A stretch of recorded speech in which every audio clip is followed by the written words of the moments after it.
Bien, entonces la asignatura es diseño de redes locales.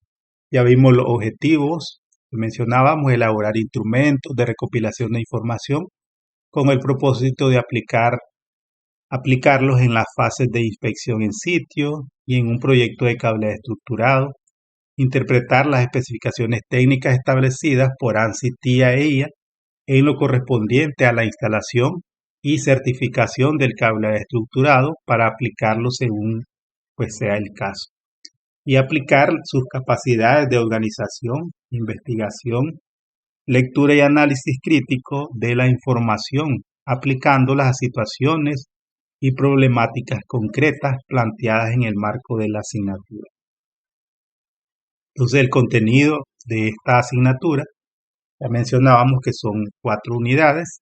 La unidad 1 se llama Fundamentos Teóricos de Redes Informáticas.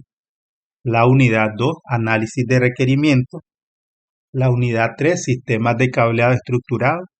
Y la unidad 4, pues las herramientas de software que se emplean para la elaboración de planos de piso y de presentación de proyectos de diseño de redes informáticas. Entonces ese es el contenido que estaríamos abordando eh, en esta asignatura. Entonces vamos a empezar con eh, la unidad 1, que se denomina Fundamentos Teóricos de Redes Informáticas. Entonces en esta parte vamos a abordar o a iniciar desde los conceptos básicos que se plantean en una red local. Entonces tenemos los conceptos. En primer lugar, pues la definición de redes. Cuando hablamos de redes, podemos pensar en diferentes tipos de formas de interconexión. Por ejemplo, la red de la red de energía eléctrica es un tipo de red. La red de agua potable es otro tipo de red. Y como esa, pues existen diferentes tipos de redes. Pero la que nos ocupa a nosotros, en este caso, pues son las redes informáticas, ¿verdad? O las redes que permiten conectar dispositivos mediante medios de comunicaciones. Entonces, existen diferentes tipos de redes. Estos tipos de redes pueden, pues en este caso, pueden ser de acuerdo a la función que desarrollan, ¿verdad? O el servicio que prestan. Por ejemplo, el servicio de energía eléctrica, ¿verdad? El servicio de agua potable. Y en el caso de las redes informáticas, pues son prácticamente redes de comunicaciones, ¿verdad? Pero dentro de las redes de comunicaciones, antes pues teníamos la red de telefonía y luego pues ya se incluyeron las redes, el internet, ¿verdad? Y pues diferentes tipos de, de redes de acuerdo pues a la cobertura geográfica que cada una de estas ocupa. En este caso, por ejemplo, vemos la de comunicaciones. En comunicaciones tenemos teléfono, internet, servicios postales, de TV, de radiollamadas, de verificación de crédito, de LAN y WAN. Y en las de servicio público que les mencionaba, pues agua potable, aguas servidas, eh, grilla de potencia. En las redes biológicas tenemos las redes neuronales, los ecosistemas, ¿verdad? En nuestro caso, el cuerpo humano está conformado pues en un sistema nervioso, ¿verdad? Ese sistema nervioso pues es un tipo de red que interconecta a cada una de los músculos, cada uno de los órganos que conforman nuestro cuerpo, ¿verdad? En el caso también pueden haber redes sociales, ¿verdad? Redes familiares, las familias, una red, los amigos, ¿verdad? Las ciudades, ¿verdad? Están interconectadas y por lo tanto pues también conforman una red. Y luego tenemos pues las redes de transporte, que son sistemas pues, de autopistas, sistemas de tráfico aéreo y suministro pues de agua. Entonces, como podemos ver, existen pues una variedad de diferentes tipos de redes, de acuerdo al servicio, de acuerdo pues si es público, a las comunicaciones, al transporte, biológica. Pero en nuestro caso, pues vamos a estar enfocados en una red de datos, ¿verdad? O una red informática, que viene siendo pues un conjunto de dispositivos conectados mediante medios de comunicación. Entonces, ¿qué pueden ser estos dispositivos?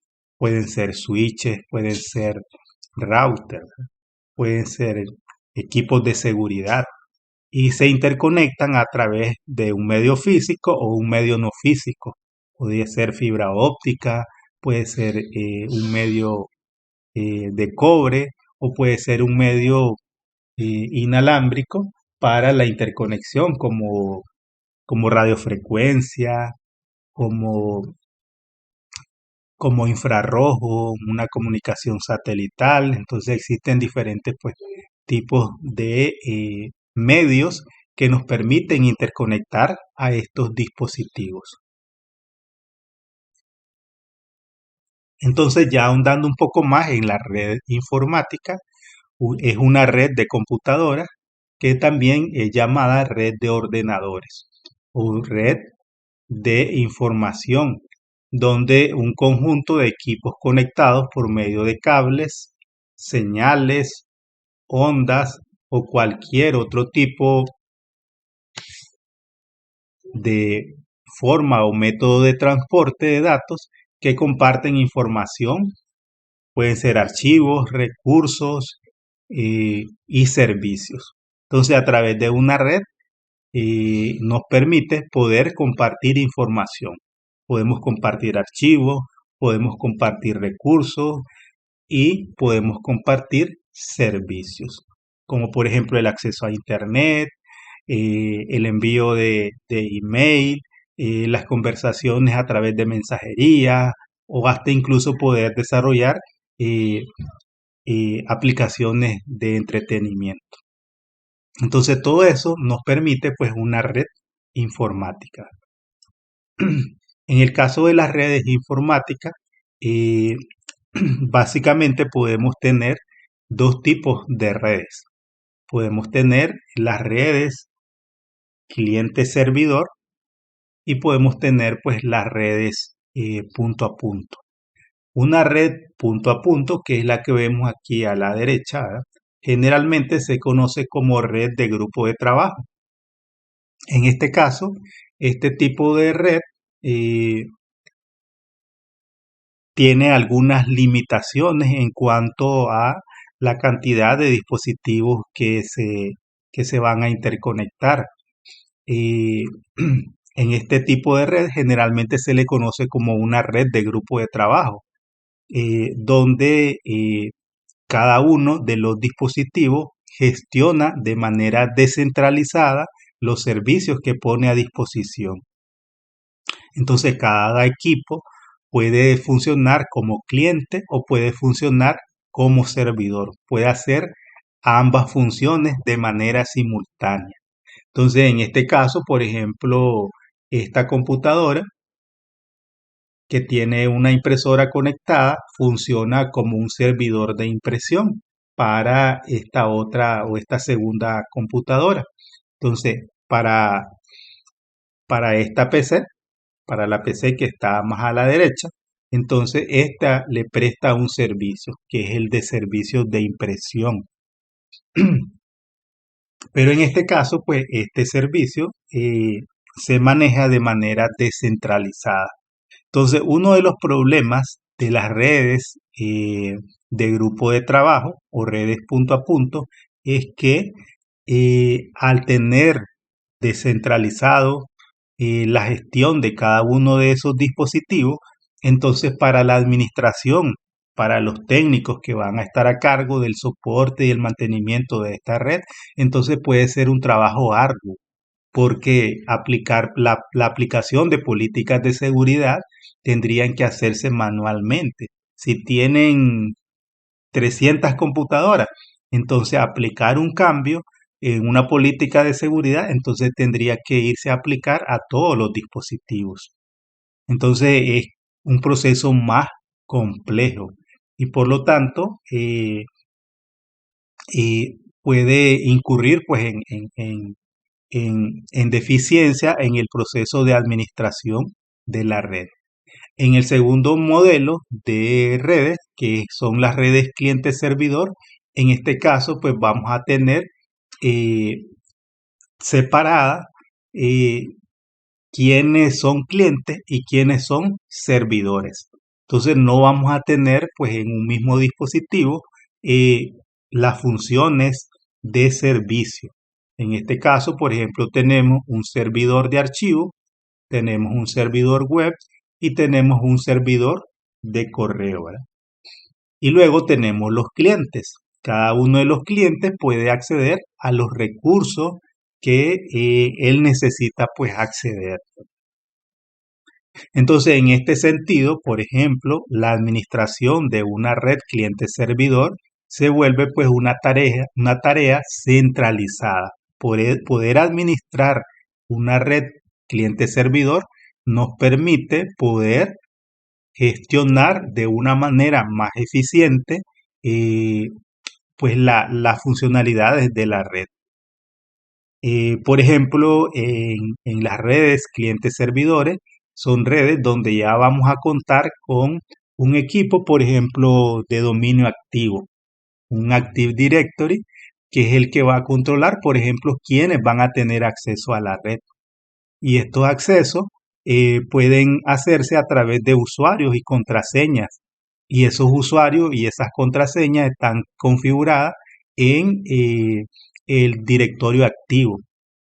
De tal manera que cuando un usuario se conecta, entonces ya tiene ese usuario cuáles son las políticas que se van a aplicar a ese usuario. Entonces, en este caso, al tener una administración centralizada, entonces si hay alguna política que aplicarle a un grupo de usuarios, entonces esa política se aplica en el servidor. Entonces eso permite de que haya pues una mejor gestión de la red y de los servicios que están disponibles en la red.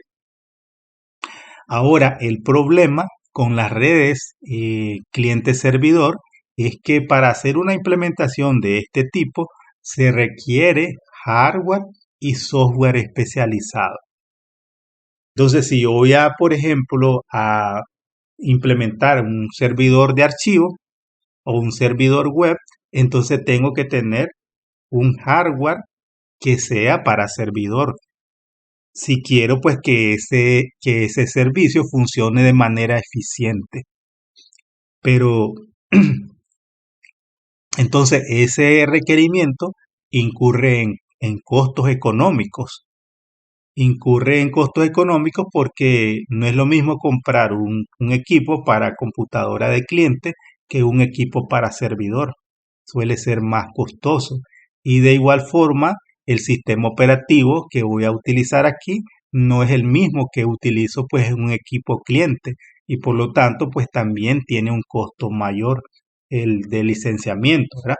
Aunque existe la alternativa de usar software libre, ¿verdad? También, pero pues es en ese caso, pues tenemos que tener la capacidad para poder, pues, instalar y administrar, pues, por ejemplo, en el caso de Linux, ¿verdad? Si vamos a implementar una distribución de Linux, entonces se vuelve, pues, un proceso, pues, un poco más complejo la gestión de que si lo hiciéramos a través de Windows, por ejemplo.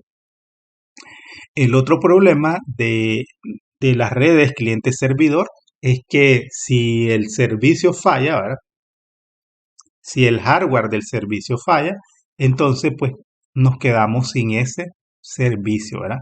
Porque es el que está eh, proporcionando pues ese servicio. En cambio, en las redes cliente-servidor, perdón, en las redes de grupo de trabajo o redes punto a punto, entonces pues eh, no hay equipos especializados, ni hardware, ni software eh, especializados para poder construir pues una red de grupo de trabajo. Puede ser pues bastante sencillo su implementación. Entonces, en comparación, las redes cliente-servidor pues va a necesitar de mayor recursos para su implementación y de mayor nivel de conocimiento con respecto a la implementación y la administración pues de una red de este tipo.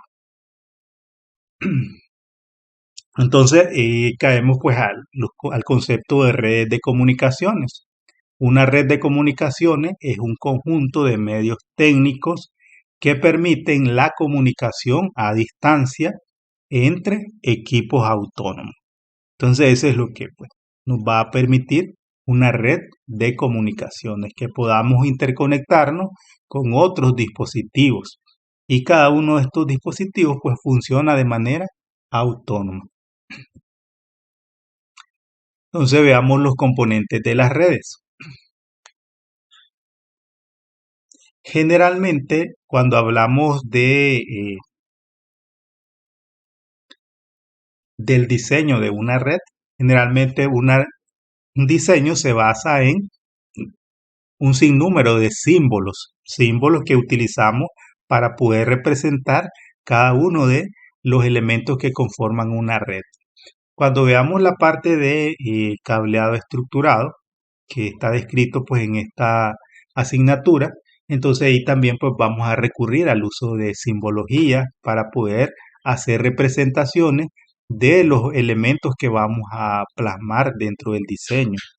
Si vamos a desarrollar un diseño de red, pues vamos a tener que elaborar planos de piso, planos o topologías lógicas. Y en cada uno de estos, pues vamos a utilizar diferentes tipos de simbologías para representar cada uno de los componentes que van a conformar pues la red. Entonces, este es un tipo de simbología que es muy ampliamente utilizado en los cursos de Cisco, pero que también pues son retomados en diferentes tipos de bibliografías que están enfocadas pues en la parte de redes. Entonces, dentro de los dispositivos, estos los vamos a agrupar en tres. Primero vamos a tener los dispositivos finales, que son todos aquellos equipos que utilizamos como usuario para poder acceder a diferentes recursos de la red. Entonces, dentro de ellos tenemos pues las computadoras, computadoras de escritorios, computadoras portátiles, las impresoras, los teléfonos IP, las tablets o las terminales de telepresencia, ¿verdad? Entonces, todo esto son dispositivos finales y esas son las simbologías que vamos a utilizar o que podemos utilizar para hacer pues algún tipo de representación dentro de la red. Luego tenemos los dispositivos intermediarios. Dentro de estos dispositivos podemos tener dispositivos de interconexión y podemos tener dispositivos de seguridad. Por ejemplo, los switches LAN o switches multicapa son equipos de distribución, perdón, es de interconexión, dispositivos de interconexión. Y, por ejemplo, el firewall que tenemos aquí, pues ya es un equipo de seguridad. También podemos tener router y podemos tener routers inalámbricos. Y luego tenemos la representación que podemos utilizar para los medios. Entonces, ¿cómo sabemos cómo representar un medio inalámbrico? ¿Cómo representar un medio basado en cobre? ¿Cómo representar un medio serial, ¿verdad? Entonces, esa es la simbología que vamos a utilizar en los procesos de diseño para hacer representaciones de estos componentes de la red. Entonces, dentro de los componentes, decíamos que hay tres categorías: los dispositivos, los medios y los servicios. Entonces, los dispositivos, que en este caso pueden ser computadoras, pueden ser switches, pueden ser routers, pueden ser teléfonos, servidores, todos ellos son dispositivos, ¿verdad? Estos dispositivos podemos clasificarlos como dispositivos para LAN, dispositivos de Internet Working o de interconexión y, y dispositivos de LAN, ¿verdad? En este caso. Entonces esos son los dispositivos. Los medios, que en este caso es lo que nos permite interconectar los dispositivos finales con los intermediarios, por ejemplo, o con los dispositivos LAN o con los dispositivos de Internet Work. Entonces, estos enlaces, ¿verdad?, que interconectan a cada uno de los dispositivos, a esos se les denomina medios. Y los medios pueden ser, por ejemplo, basados en cobre, o pueden ser basados en fibra óptica, o incluso pues basados en una tecnología inalámbrica. Y los servicios, que en este caso ya sería pues la función que desarrolla un dispositivo dentro de la red. En este caso, estos equipos, ¿verdad? Estos son servidores, la representación de servidores, y en este servidor yo podría tener mi servidor de correo electrónico, o podría tener mi servidor web, mi servidor web, mi servidor de, de archivo. Entonces puedo tener pues ahí diferentes servicios. Entonces esas son tres categorías de componentes que podemos tener dentro de una red. En el caso de los dispositivos finales, tenemos pues las computadoras que mencionábamos, estaciones de trabajo, computadoras portátiles, servidores de archivos, servidores web, impresoras de red, teléfonos de voz sobre IP, terminales de telepresencia, cámaras de seguridad, dispositivos portátiles, móviles, como smartphone, tablets, PDA, lectores inalámbricos de tarjetas de débito y crédito, escáneres de códigos. Entonces, todos esos componentes se les denomina dispositivos finales, ¿verdad? Y si lo escuchan en inglés, dicen generalmente endpoint o punto final. Luego tenemos los dispositivos de red intermediarios y en este caso tenemos dispositivos de acceso. Entonces aquí ya podemos ver que ya tenemos pues una separación de los dispositivos intermediarios. Entonces ya tenemos dispositivos de acceso a la red y en este caso, ¿cuáles son dispositivos de acceso a la red? Los switches y los puntos de acceso inalámbricos. Entonces un router inalámbrico, un AP inalámbrico o un switch son dispositivos de acceso a la red. ¿Por qué? Porque generalmente para que yo pueda conectar mi computadora hacia internet, entonces necesito uno de estos componentes para poder tener acceso a ese servicio. Por eso se le llama dispositivos de acceso a la red. Luego tenemos los dispositivos de Internet Work, que en este caso pues tenemos el router, que es el que nos permite poder conectar nuestra red con otras redes. Y luego tenemos los dispositivos de seguridad, que en este caso serían los firewall. En los firewall hay diferentes tipos de equipos de seguridad, diferentes tipos de firewall.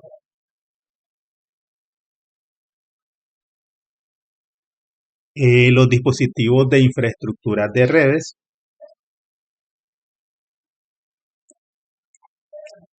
En este caso, hablemos acerca de las funciones que desempeñan los dispositivos intermediarios. ¿Quiénes son dispositivos intermediarios? Los routers, los switches LAN, los switches multicapa. Esos son dispositivos intermediarios. Los AP, ¿verdad? Incluso los puntos de acceso son dispositivos intermediarios. Entonces, ¿qué es lo que permite un AP? Entonces, cuando yo, por ejemplo, si tengo esta computadora aquí, a este switch y aquí conecto una computadora y luego conecto otra computadora. Bueno, lo voy a poner aquí en Packet Tracer para que lo pueda ver mejor.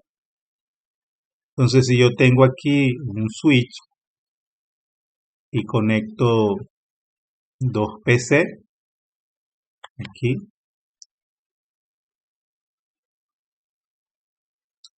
y las interconecto a través de un medio de red. Entonces lo interconecto aquí a un puerto del switch y luego aquí a otro puerto del switch. En este caso yo estoy usando medios de cobre. El cobre tiene una longitud máxima a la que puede enviar señal. Lo que envía esta computadora hacia el switch son señales eléctricas o pulsos eléctricos. La distancia máxima del cobre a la que puede enviar una señal son 100 metros. Entonces, suponiendo que aquí yo tengo 100 metros y aquí yo tengo otros 100 metros. Si yo interconectara las dos computadoras directamente y el cable tiene 200 metros, entonces probablemente las dos computadoras no podrían recibir señales óptimas que puedan ser interpretadas. En cambio, si yo los interconecto por un dispositivo intermediario, cuando esta computadora envía señales hacia esta otra computadora, cuando el switch recibe la señal de la PC0, entonces, ¿qué es lo que hace el switch? Regenera la señal para poder transmitirla a otros 100 metros. Entonces, en este caso, la señal se va a restaurar, ¿verdad? El switch la restaura y permite reenviarla a otra distancia mayor. O sea que en este caso yo podría tener 100 metros aquí y 100 metros aquí. Como el switch actúa como regenerador de señal, entonces aunque la señal llegue aquí, digamos, con un nivel de atenuación menor a lo óptimo, entonces el switch se va a encargar de restaurar esa señal para que pueda llegar en forma óptima hacia la PC1, ¿verdad? Entonces esa es la función que planteamos aquí, regenerar y retransmitir señales de datos. Esa es una función de los equipos intermediarios. Esa es una función de capa física. El voltaje y la regeneración de señales es una función de capa física. Entonces estamos hablando de un cable que transmite un voltaje eléctrico. Ese voltaje eléctrico, como es calor, puede disiparse y esa disipación del calor puede degradar eh, la señal de tal manera que eso pues impide que las señales puedan transmitirse a cualquier distancia, sino que hay una limitación en cuanto a la longitud del medio. Otra función de los dispositivos intermediarios es mantener información sobre qué rutas existen a través de la red y de la Internet World. Los switches manejan unas tablas que se les llama tablas MAC. Estas tablas MAC lo que hacen pues es crear alguna especie de infraestructura o base de datos que le permite poder intercambiar tramas entre dispositivos. En el caso de los routers utilizan tablas de enrutamiento, lo que le permite poder definir hacia dónde enviar un tráfico cuando se recibe un paquete. Si el router recibe un paquete, entonces él lo que hace es desencapsularlo. Desencapsula el paquete y luego busca la dirección IP destino del paquete. Una vez que ya obtuvo la IP destino del paquete, entonces se va a su tabla de enrutamiento para localizar la existencia de una ruta en esa tabla de enrutamiento. Si existe una ruta, entonces envía el paquete a través de la ruta que tiene establecida. Si no existe una ruta, entonces el paquete podría ser descartado. Y la tercera función de los dispositivos intermediarios es la de notificar a otros dispositivos los errores y las fallas de comunicaciones. Entonces, cuando no podemos conectarnos a un servidor, generalmente pues recibimos algún tipo de mensaje. un mensaje que puede ser proporcionado a través de ICMP. Entonces, estos mensajes, ¿quiénes los generan? Los generan los dispositivos intermediarios.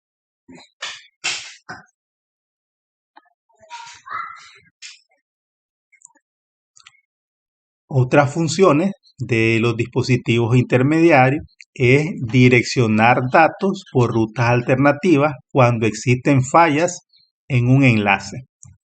Entonces, si existen enlaces redundantes, entonces los mismos dispositivos pueden actuar proactivamente seleccionando otras rutas alternativas de comunicaciones para poder llevar el tráfico hacia un destino determinado, ¿verdad?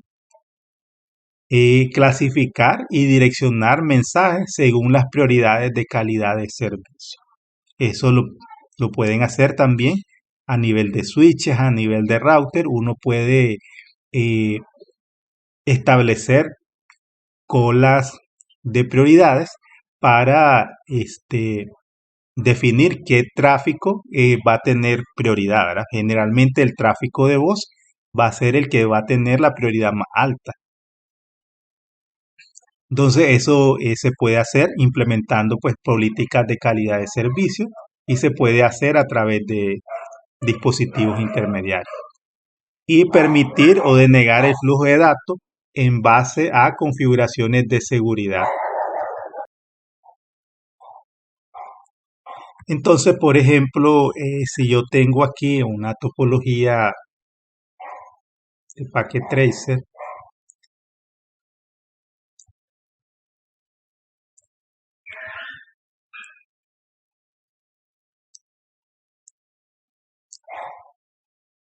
y yo tengo diferentes switches aquí,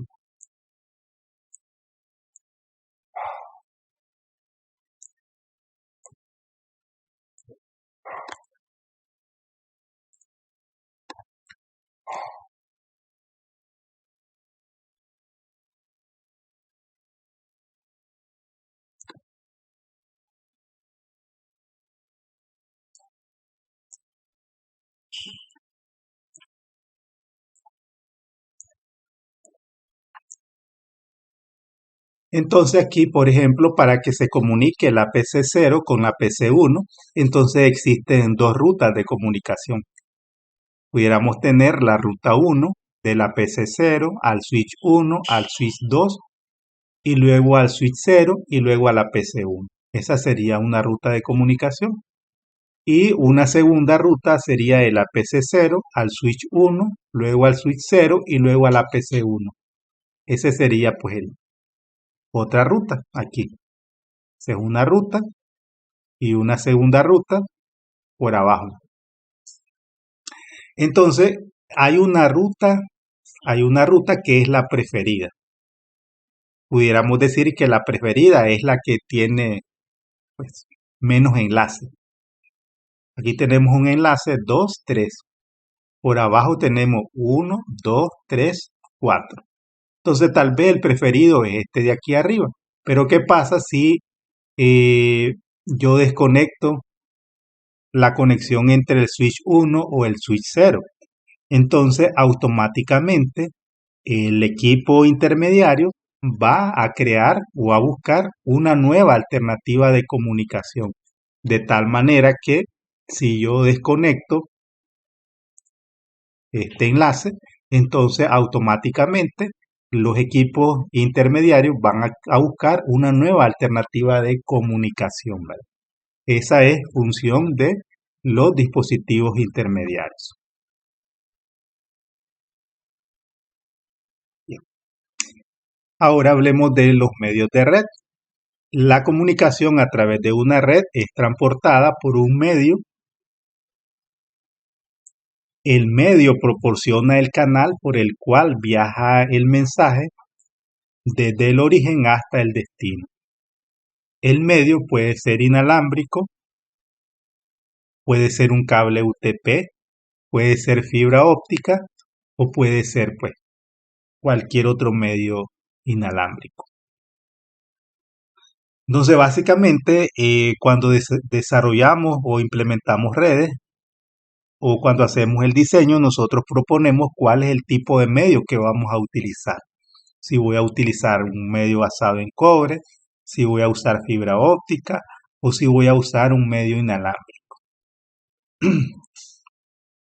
Cada uno de estos tipos de medios tiene pues ventajas y desventajas cuando los utilizamos. Entonces, si voy a decidirme por algún tipo de medio, entonces tengo que pensar en las ventajas y las desventajas que pueda tener cada uno de estos medios, ¿verdad? Pudiera ser el costo, ¿verdad? Por ejemplo, el costo pudiera ser un criterio que yo pueda considerar al momento de elegir un medio de red. Otro criterio pudiera ser la distancia a la que se puede transmitir una señal a través de ese medio, una señal exitosa. Otro criterio pudiera ser pues el entorno donde se va a instalar ese medio. ¿Por qué el entorno? Porque hay unos medios que pueden ser susceptibles a la interferencia, a interferencias de radiofrecuencia, a interferencias electromagnéticas. Entonces, por eso es importante también pues considerar el medio donde se va a instalar. Otro criterio puede ser la cantidad y la velocidad de datos a la que se debe transmitir pues una señal o X cantidad de datos. Entonces esos criterios podemos considerarlos al momento de elegir eh, cualquiera de estos tipos de medios.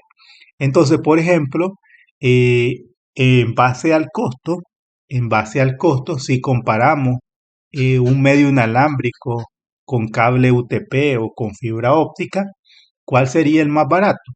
El más barato resultaría pues tal vez la conexión inalámbrica, porque no requerimos de hacer mucho para hacer una interconexión inalámbrica. De ahí sería pues el cable UTP y por último la fibra óptica, porque la fibra óptica pues tiene costos más elevados, ¿verdad?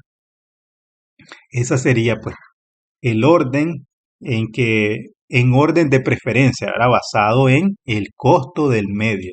Pero ahora si nos basamos en la distancia de cobertura, entonces pues, ¿cuál es el medio que nos permite desarrollar una transmisión de datos a mayor distancia? En este caso, pues la fibra óptica, que puede transmitir hasta 1 kilómetro o más, ¿verdad? 2 kilómetros o más. El cable UTP, recordemos que está limitado a solamente transmitir hasta un máximo de 100 metros. 100 metros y más allá de 100 metros, pues necesitaría un repetidor o un dispositivo intermediario que regenere y retransmita la señal. Y luego pues tendríamos los medios inalámbricos. Una tarjeta de red inalámbrica pues tiene un diámetro más limitado en cuanto a la cobertura o la distancia a la que se puede transmitir una señal. Ahora, si nos basamos en el entorno donde se va a instalar el medio, por ejemplo, el cable UTP es susceptible a interferencias de radiofrecuencia e interferencias electromagnéticas. Entonces, desarrollar una instalación de cable UTP donde hay motores de alta tensión o cables de alta tensión, entonces pues es un elemento que va en contra de la transmisión óptima de las señales a través de ese medio. Entonces, en ese caso, pues no me conviene utilizar UTP. En cambio, la fibra óptica es inmune a cualquier interferencia eléctrica o de radiofrecuencia, porque lo que él utiliza son pulsos eléctricos.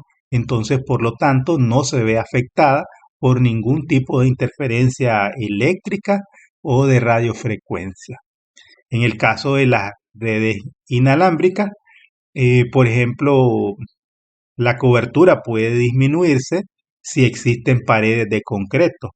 Entonces, generalmente esos van a ser obstáculos que van a impedir de que las señales de radiofrecuencia lleguen de manera satisfactoria a los dispositivos. Entonces, esa consideración también es importante. El ambiente donde se va a desarrollar pues el medio de transmisión y la capacidad o la velocidad. Entonces, en este caso, pues la fibra óptica tiene un ancho de banda sumamente enorme en comparación con las transmisiones basadas en UTP y basadas pues en medios inalámbricos. Entonces ahí la fibra óptica pues digamos que es el medio por excelencia para desarrollar transmisiones de grandes cantidades de datos y a velocidades pues sumamente elevadas. Entonces esos son elementos que debemos de tomar en cuenta al momento de eh, elegir un medio de transmisión. No sé cómo va Vladimir, si va comprendiendo bien.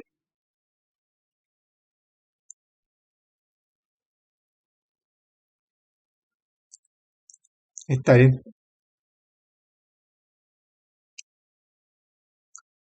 Entonces aquí tenemos los medios, ¿verdad? La representación de los medios, el cobre, ¿verdad?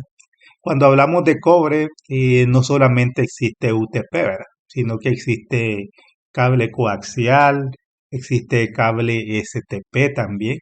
Y en el caso de la fibra óptica, recordemos pues que existe fibra óptica monomodo y fibra óptica pues multimodo, ¿verdad?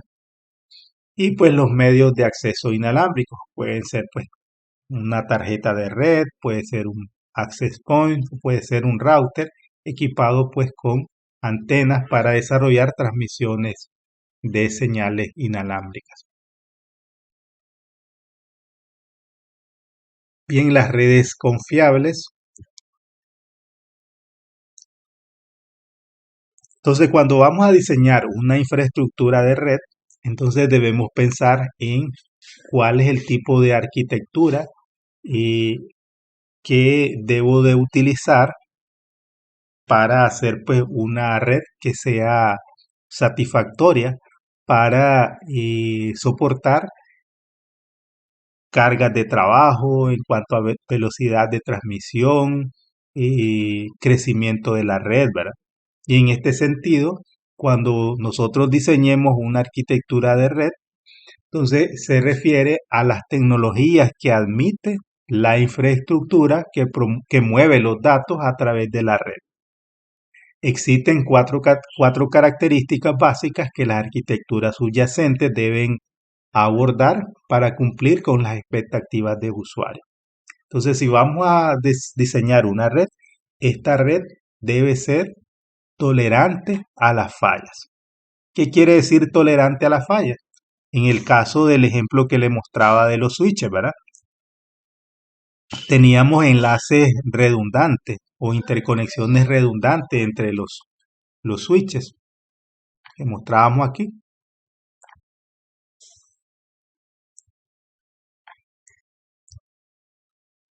Entonces tenemos, estos son enlaces redundantes, ¿verdad? Esto y esto de aquí.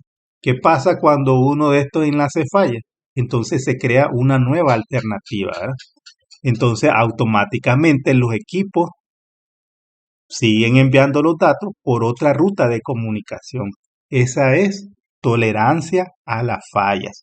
¿Qué pasa? Si una ruta falla, existe otra vía de comunicación que permite seguir manteniendo la comunicación entre los dispositivos finales o entre los dispositivos finales y los servicios que los usuarios pues necesitan acceder. Eso es tolerancia a falla. La tolerancia a falla se puede lograr a través de enlaces redundantes o también se puede lograr a través de equipos redundantes. Pueden ser switches redundantes, pueden ser routers, por ejemplo, dos enlaces a internet. Si uno enlace falla, entonces yo tengo un segundo enlace para poder mantener pues mi comunicación.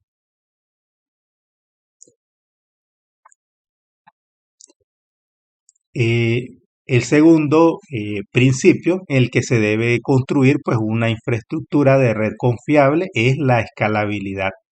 La escalabilidad considera que mi red va a poder seguir creciendo sin que esto afecte la funcionalidad óptima de mis servicios.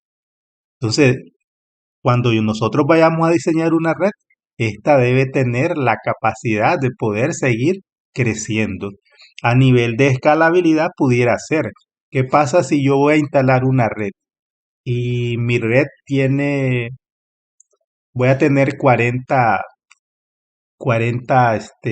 equipos conectados y yo solamente compro un switch de 48 puertos? Entonces mi escalabilidad, ¿verdad? Serían los puertos que me quedan libres. Esa es mi capacidad de seguir creciendo. En este caso, solamente me quedarían pues 8 puertos disponibles para poder seguir creciendo. Entonces, cuando nosotros vayamos a diseñar una red, tenemos que pensar en un nivel de crecimiento que deba tener la red para poder pues cumplirse en un corto tiempo, ¿verdad?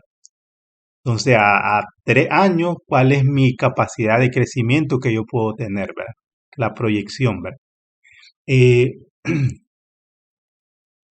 la tercera característica, pues, es la calidad de servicio, ¿verdad? En la actualidad tenemos redes convergentes, redes en las que, o a través de las que se transmite voz, video y datos.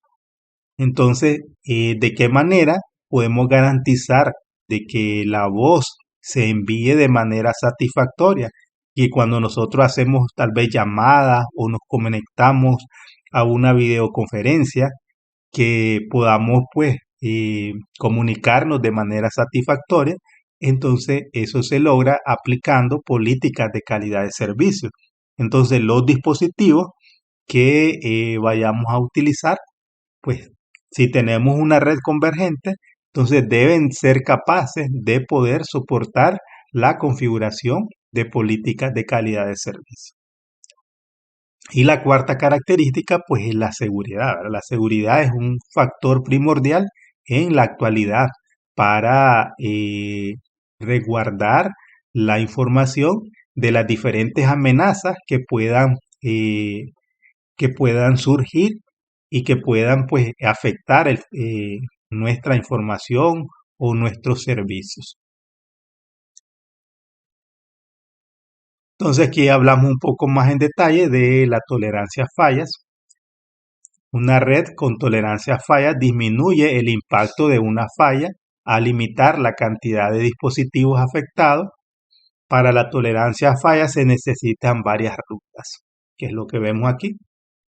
Falla este router, como existe otra vía de comunicación, entonces la conexión hacia Internet de los dispositivos pues va a mantenerse, no se va a quedar totalmente fuera de servicio. Las redes confiables proporcionan redundancia al implementar una red de paquetes conmutados.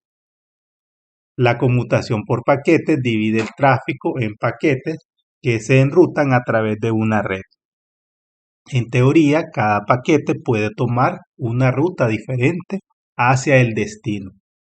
Entonces, en este caso, si una computadora necesita, eh, si esta computadora necesita conectarse hacia Internet, cuando ella envía tráfico hacia Internet o recibe tráfico de Internet, los paquetes no se envían, o los archivos, por ejemplo, no se envían todo el archivo de un solo, sino que se segmenta, se divide en partes pequeñas, ¿verdad? Para que puedan ser eh, manejados de forma óptima. Entonces algunos paquetes pudieran irse por este enlace, otros pudieran irse por este otro enlace, porque cada paquete mantiene toda la información que él necesita para encontrar el destino por sí solo. Entonces esa es una red conmutada por paquete, ¿verdad? El otro tipo de redes que existen son las redes conmutadas por circuitos. Estas, pues, lo que hacen es establecer un circuito entre el transmisor y el receptor. Si no se puede establecer ese circuito con el transmisor, entre el transmisor y el receptor, entonces la comunicación no se establece. Entonces, ¿qué pasa si falla la ruta a través de la cual está establecido ese circuito? entonces la comunicación no se va a establecer, no se va a poder llevar a un término ese tipo de comunicación, porque el circuito se crea antes de que se empiecen a intercambiar los paquetes de datos. La escalabilidad, que es lo que mencionábamos, puede, puede permitir expandir fácil y rápidamente para admitir nuevos usuarios, nuevas aplicaciones, sin afectar el rendimiento de los servicios de los usuarios actuales. Los diseñadores de redes siguen normas y protocolos aceptados para hacer que las redes sean escalables, que le permita seguir adicionando más dispositivos. Pueden ser switches, pueden ser equipos finales, pueden ser equipos intermediarios. La calidad de servicio. La transmisión de voz y video en vivo requieren mayores expectativas para los servicios que se proporcionan. Alguna vez miró un video en vivo con interrupciones y pausas constantes. Antes, por ejemplo, que teníamos anchos de banda bastante limitados, para ver un video, entonces mirábamos un ratito el video, se cargaba y luego se detenía y seguía cargando. Estaba así como en pausa constantemente. Entonces, eso es a causa pues de problemas, puede ser de calidad de servicio. Si esto sucede cuando existe una mayor demanda de ancho de banda que la que hay disponible y la calidad de servicio no está configurada. La calidad de servicio es el principal mecanismo que se utiliza para garantizar la entrega confiable de contenido a todos los usuarios. Con la implementación de una política de calidad de servicio, el router puede administrar más fácilmente el flujo de tráfico de voz y de datos. No es, no es lo mismo, por ejemplo, descargar una página web. Si yo descargo una página web desde internet, entonces no afecta que si se cargue en 10 segundos, en 20 segundos, en un minuto.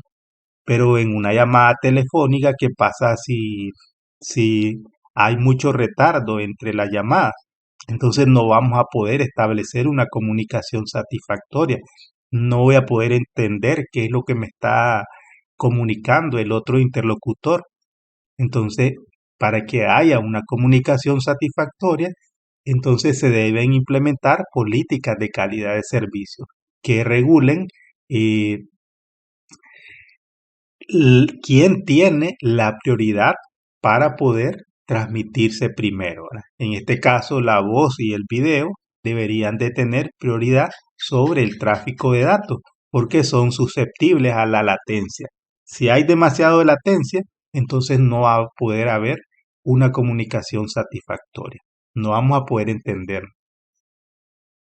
Y la seguridad de la red. Existen dos tipos principales de seguridad de la red que se deben abordar. La seguridad de la infraestructura de red, que puede ser a nivel físico de los dispositivos de red, prevenir el acceso no autorizado a los dispositivos. Por eso es que en este caso que vamos a ver la parte del diseño de una infraestructura de red estructurada, vamos a ver que existen, por ejemplo, módulos que se denominan centros de datos, por ejemplo, o cuartos de telecomunicaciones, o o salas de equipos. Y generalmente estos lugares, como resguardan equipos de comunicaciones, entonces generalmente están ubicados en lugares que están bajo llave, que tienen un sistema de climatización para evitar que los equipos se puedan dañar si si le falta el aire. Pueden tener cámaras de vigilancia, pueden tener controles de temperatura, pueden tener sistemas contra incendios. Eso es seguridad física de los equipos, ¿verdad? Entonces, estos deben de eh, asegurarse de que los equipos van a funcionar de la manera correcta. Y la seguridad de la información, que en este caso pues ya es la protección de la información o de los datos transmitidos a través de la red. Y en la seguridad de la información se pueden pues lograr a través del cifrado de los datos o de controlar pues los accesos a la información. Entonces existen tres objetivos de seguridad de la información, que es la confidencialidad, donde solo los destinatarios deseados pueden tener acceso o pueden leer los datos. Eso es la confidencialidad. Entonces, ¿cómo se logra la confidencialidad? Lo más básico es utilizar usuario y contraseña, por ejemplo. Entonces, solamente el usuario, el que tiene ese usuario y esa contraseña, va a poder tener acceso a esa información. La integridad, que es la que garantiza que los datos no van a ser alterados durante la transmisión. Entonces, hay protocolos para garantizar pues la integridad, para verificar de que cuando los datos llegaron al destino no fueron modificados. Eso es integridad. Y la disponibilidad, que es la que garantiza de que los datos, el acceso a los datos va a ser de acuerdo pues a los usuarios que están autorizados para tener acceso. Y en este caso pues, ¿qué pasa si en este momento se nos cae el servicio de internet? ¿Qué va a pasar? Nuestra sesión de clases se termina, ¿verdad? Se termina porque no tenemos otra alternativa de comunicación. Entonces eso es garantizar la disponibilidad, ¿verdad? Entonces si tuviéramos un segundo enlace de internet, entonces pues no importa que un enlace se caiga, yo puedo garantizar la comunicación de la videoconferencia con otro enlace, ¿no? ¿Sí?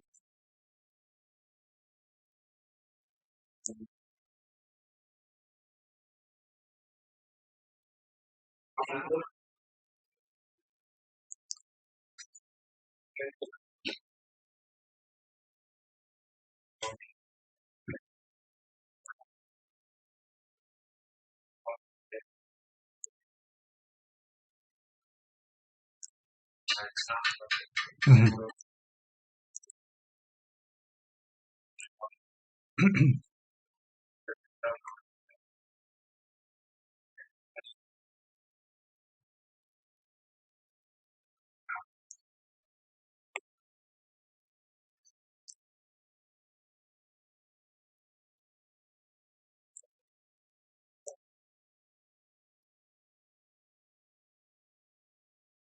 Generalmente, en el caso de la fibra óptica, ¿verdad?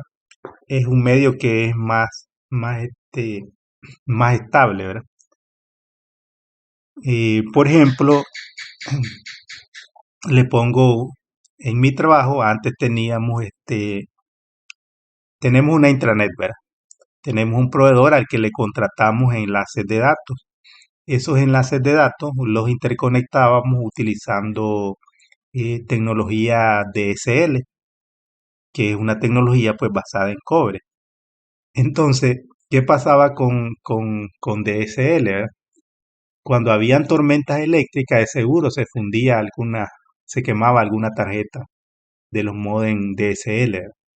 Entonces teníamos que tener repuestos de esas tarjetas para poder reemplazarlas. Entonces, frecuentemente teníamos pues interrupciones, ¿verdad? Interrupciones por diferentes razones relacionadas con la red de cobre.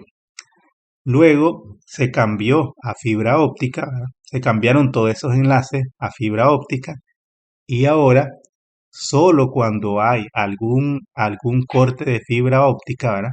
Entonces tenemos pues problemas de interconexión, ¿verdad? Pero realmente como no se ve afectado por ningún tipo de interferencia eléctrica o de radiofrecuencia, se vuelve pues un servicio más estable, ¿verdad? Entonces, en un año tal vez podemos tener dos fallas relacionadas con corte de fibra, ¿verdad? O porque se nos dañó el transceiver, ¿verdad? Pero, pero se vuelve pues un servicio más eficiente, ¿verdad?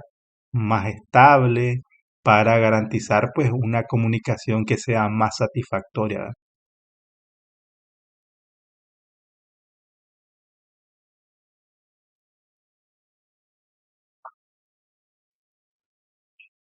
Así es, así es, exactamente.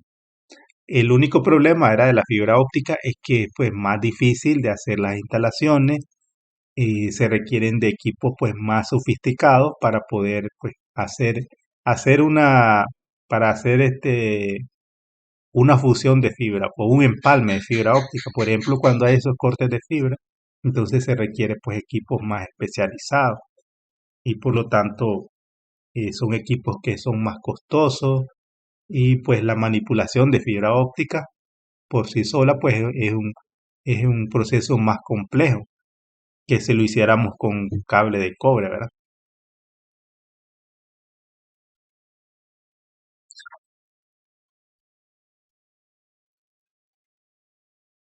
Sí, hay muchos proveedores que ahora tienen pues bastante cobertura basado en fibra óptica, ¿verdad? Ujú, ok, así es. Bien, entonces por hoy ahí vamos a quedar, ¿verdad? Quedaríamos.